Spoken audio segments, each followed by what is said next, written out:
Welcome to Brindavan Gurukulam Nursery and Primary School Nangamangalam Trichy. So இந்த வீடியோவில் நம்ம reading practice பண்ண போகிறோம். இது 4th standard English second term. 4th standard English second term. அப்பா.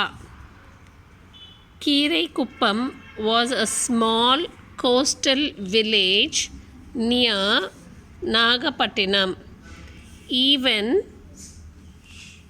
though the people in the village toiled in the seas every day, they lived happily. It was a pleasant Sunday morning in December. Just like any other day, the villagers had started their routine. A few of them had already left to the sea, and the others were preparing to go to sea. Mina's family was also at the shore to see off her father going to the sea. After the men sailed into the sea, the women would return to other tasks that need their attention. The children would play under the many coconut trees in the village. The village bell was about to strike 8 times. The bell caretaker was ready to ring the bell. Just then, he saw that the seawater had receded a few hundred meters. Soon, many in the village noticed the same. All the children and the villagers started running towards the sea. Mina and her mother were also with them.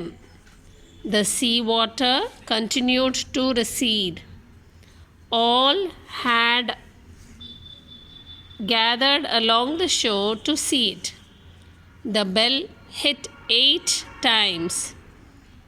People now saw a wave far away in the sea. Excitedly, they pointed to the wave that was rising high in the sea. It was common for people to be excited by big waves in Keeraikuppam. Everyone was getting ready to brace the big wave that was coming towards them. Little did they know that the wave was increasing in height and would seem to touch the sky as it neared them. It was now getting closer to the shore with a roar.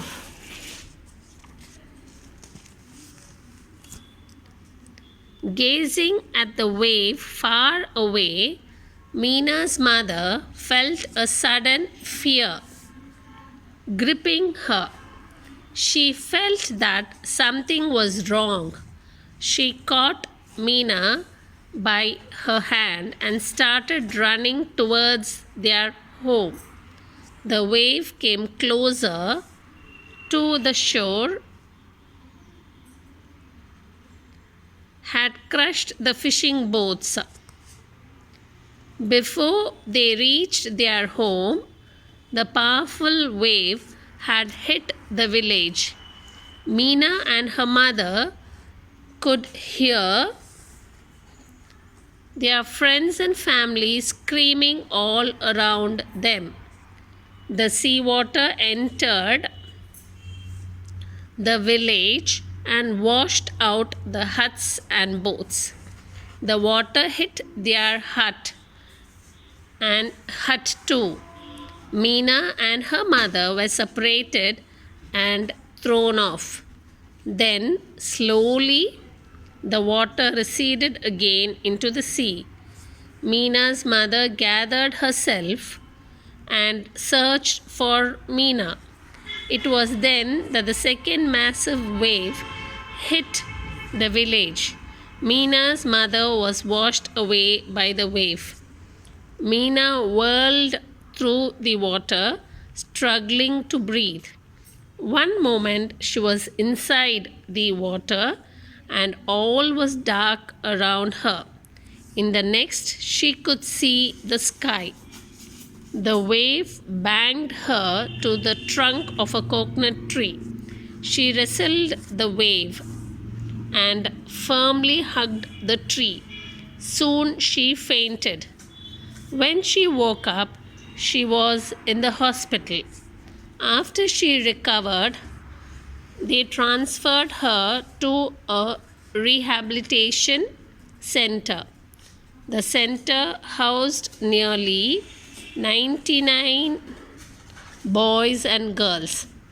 A kind hearted official of the center was always very kind to the children.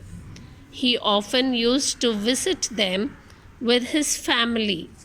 Meena was the youngest of all and soon was loved by all. The in charge and his wife often carried Meena while they played with other children. All children used to call them Amma and Appa.